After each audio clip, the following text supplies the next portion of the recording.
Let's talk about violence. Let's talk about Democrat violence as more rhetoric continues to increase from their side. First of all, understand that you don't commit acts of violence all the time, and you don't wish violence on other people all the time only because you have something morally against it. Me too.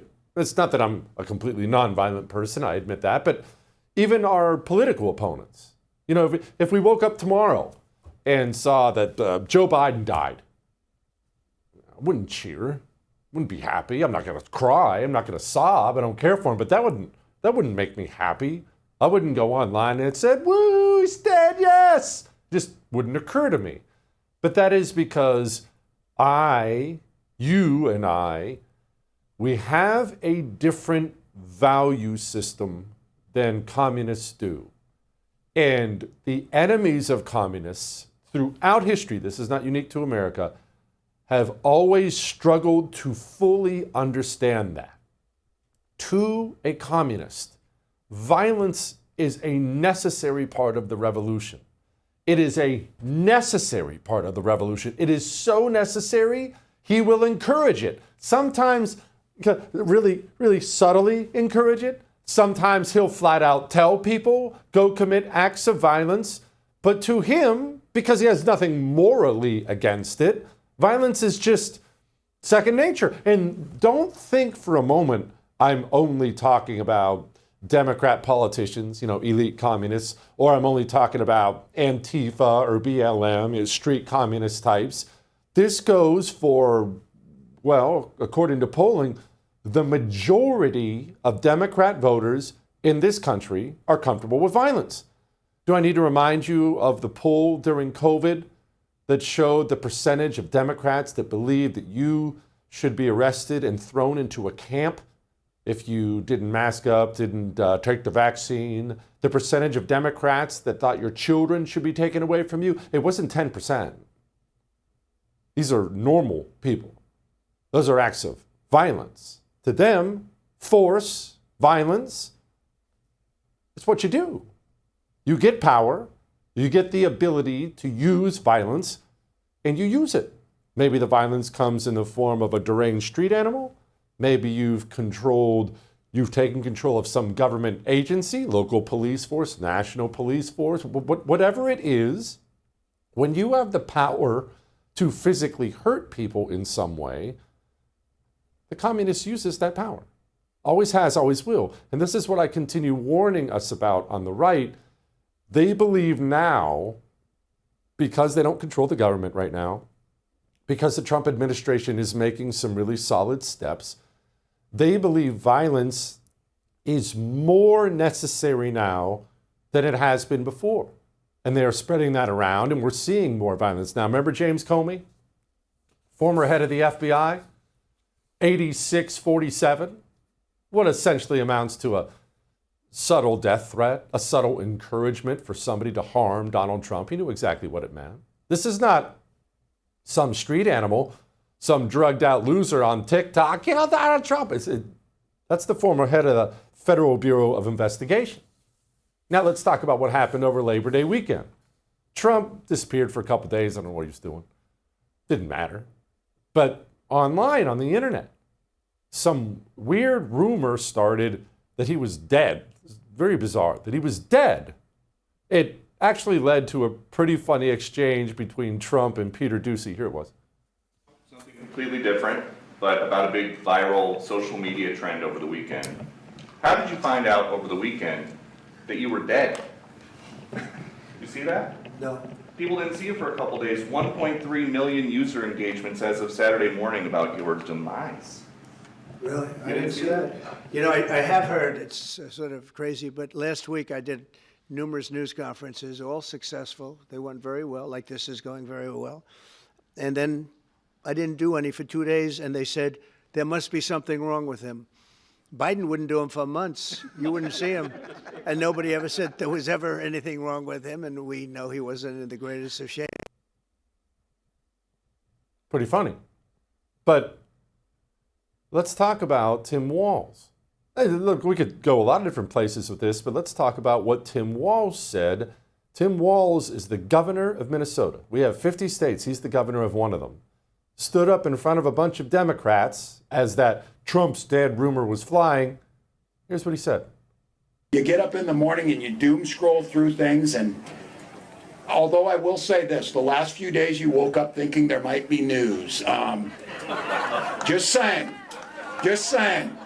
There will be news sometime, just so you know, there will be news. We know what he's saying there. You woke up hoping that Donald Trump was dead. And hey, he is going to die at some point in time. The governor of Minnesota.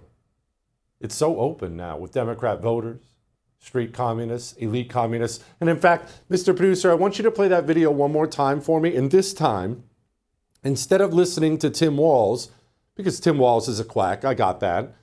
I want you to listen as the governor of Minnesota wishes death on the president of the United States openly behind a microphone. I want you to listen to how the crowd responds when he does it. Go ahead. You get up in the morning and you doom scroll through things, and although I will say this, the last few days you woke up thinking there might be news. Just saying. There will be news sometime, just so you know, there will be news.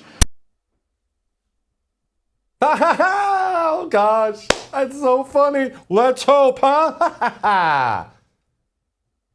Violent people.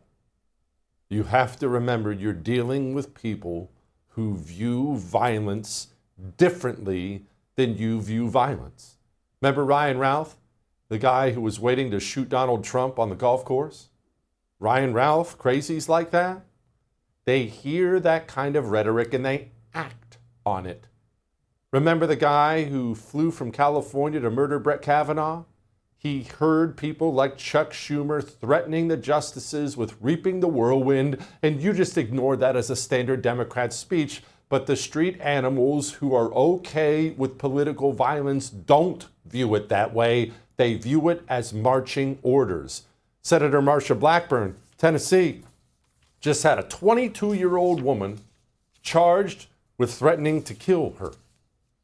They believe, even the average ones, they believe violence is a necessary means to an end. They have been so deluded, so poisoned, their minds so poisoned to believe that the world is coming to an end if Donald Trump remains in power, if Republicans get power. This is the end of all humanity. These are Nazis. These are this. All this apocalyptic language, time after time after time after time, has convinced the average Democrat that now, well, I have no choice but to commit acts of violence.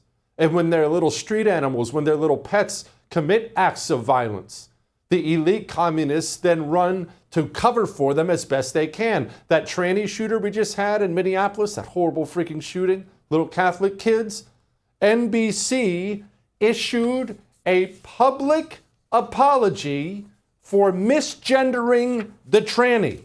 A public apology.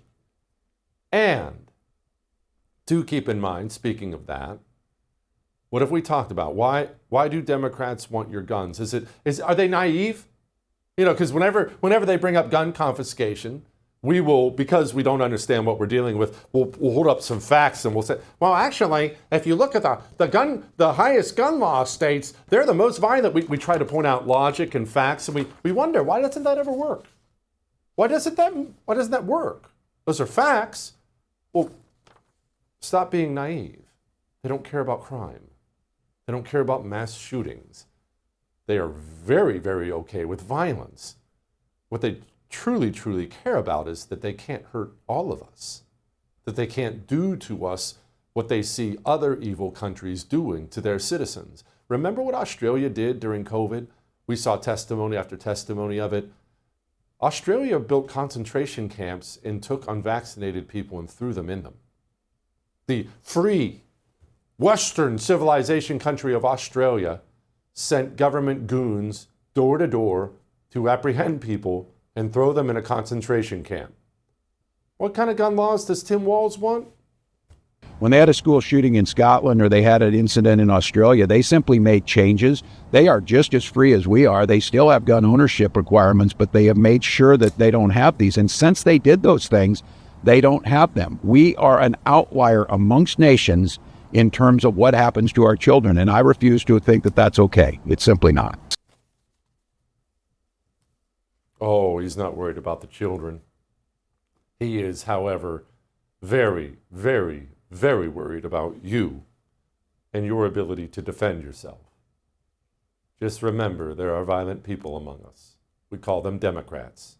All that may have made you uncomfortable, but I am right.